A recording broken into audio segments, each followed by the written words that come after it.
Ya, anak-anak yang terkasih, kita akan masuk ke materi yang selanjutnya, yaitu gereja dan dunia. Semoga anak-anak semua dalam kondisi sehat ya. Gereja dan dunia. Dalam konstitusi pastoral tentang gereja dalam dunia, di dalam Gaudium et Spes, artikel 1 dikatakan, kegembiraan dan harapan, duka dan kecemasan manusia dewasa ini, terutama yang miskin dan terlantar, adalah kegembiraan dan harapan, duka dan kecemasan murid-murid Kristus pula. Nah, gereja ini tidak berhenti pada perhatian dan keprihatinan saja. Gereja sungguh-sungguh mewartakan dan memberikan kesaksian tentang kabar gembira kepada dunia, sambil belajar dan mengambil banyak nilai-nilai positif yang dimiliki dunia untuk memperkembangkan diri dan pewartaannya. Sebelum Konsili Vatikan kedua, gereja mempunyai pandangan yang negatif terhadap dunia. Dunia itu dianggap tidak berharga, berbahaya, jahat, tidak termasuk lingkup keselamatan, bahkan merupakan halangan bagi manusia untuk mencapai keselamatan. Tetapi ketika Roncalli dipilih menjadi paus yang memilih nama Yohanes ke-23, kemudian mengumumkan diadakannya Konsili Vatikan kedua. Nah, gereja sungguh-sungguh membuka dirinya bagi dunia. Dunia dilihat jauh lebih positif. Paus Yohanes ke-23 dengan moto Aggiornamento sungguh-sungguh telah membaharui gereja dan hubungannya dengan dunia. Konsili Vatikan II menjadi tonggak sejarah baru bagi gereja saat itu. Nah, kita akan melihat pandangan baru tentang dunia dan manusia. Nah, yang pertama dunia. Gereja kini memahami dunia sebagai umat manusia dengan segala yang menyangkut hidupnya. Dunia telah ditebus oleh Kristus dengan wafat dan kebangkitannya. Lalu, bagaimana dengan manusia? Gereja berpandangan bahwa manusia memiliki martabat yang luhur sebagai citra Allah, yang memiliki akal budi, kehendak bebas, dan hati nurani. Sudah kita bahas ya di kelas 10. Manusia diciptakan demi dirinya sendiri, sedangkan ciptaan yang lain diperuntukkan bagi manusia.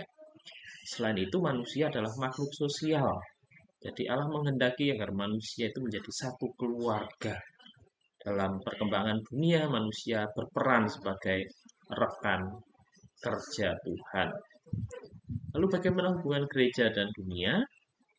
Yang pertama, gereja postkonsilier melihat dirinya sebagai sakramen keselamatan bagi dunia.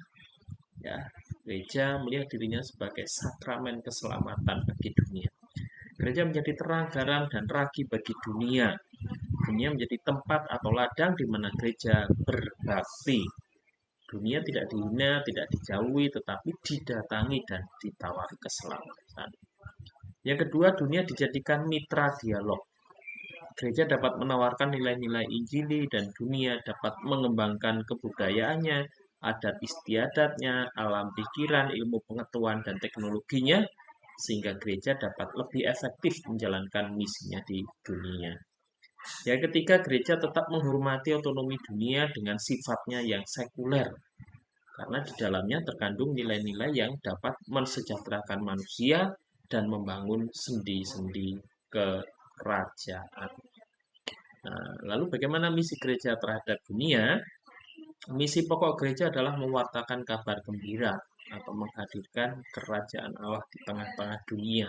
Maka gereja berjuang mewujudkan nilai-nilai kerajaan Allah di tengah masyarakat, memperjuangkan penghargaan terhadap martabat manusia, mendorong persatuan masyarakat, bangsa, membangkitkan karya-karya sosial, terutama keberpihakan gereja kepada kaum lemah, miskin, dan tersingkir, serta menjadi perantara antara manusia, warga negara, dan antar negara dengan negara.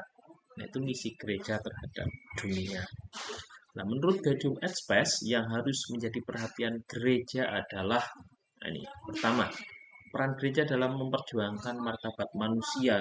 Gereja dapat berperan membebaskan martabat manusia dari segala perubahan paham, menolak dengan tegas segala macam perbudakan dan pelecehan martabat pribadi manusia.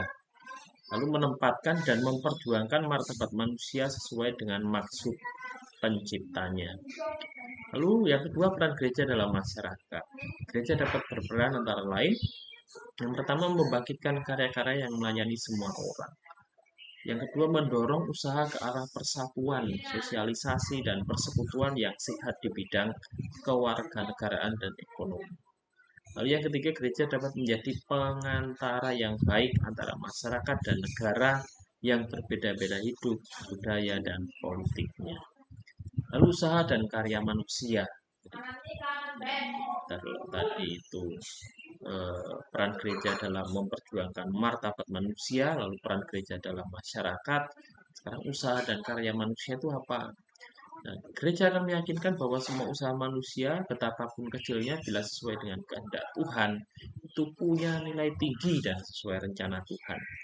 Maka kemudian gereja bersikap positif dan mendorong kemajuan dunia sehingga mengusahakan tercapainya tujuan akhir manusia. Nah, dalam Konsili Vatikan kedua mencatat bahwa masalah-masalah yang dilihatnya sebagai masalah yang mendesak, martabat pernikahan dan kehidupan keluarga, pengembangan kemajuan kebudayaan, kehidupan sosial, ekonomi dan politik, serta perdamaian dan persatuan bangsa. Nah, demikian untuk materi mengenai salah satu peran gereja di dunia ya, hubungan gereja dan dunia. Mudah-mudahan bisa dipahami, nanti bisa diputar berkali-kali videonya agar paham mengenai materi. Demikian anak-anak untuk materi hari ini. Terima kasih, selamat belajar dan Tuhan memberkati.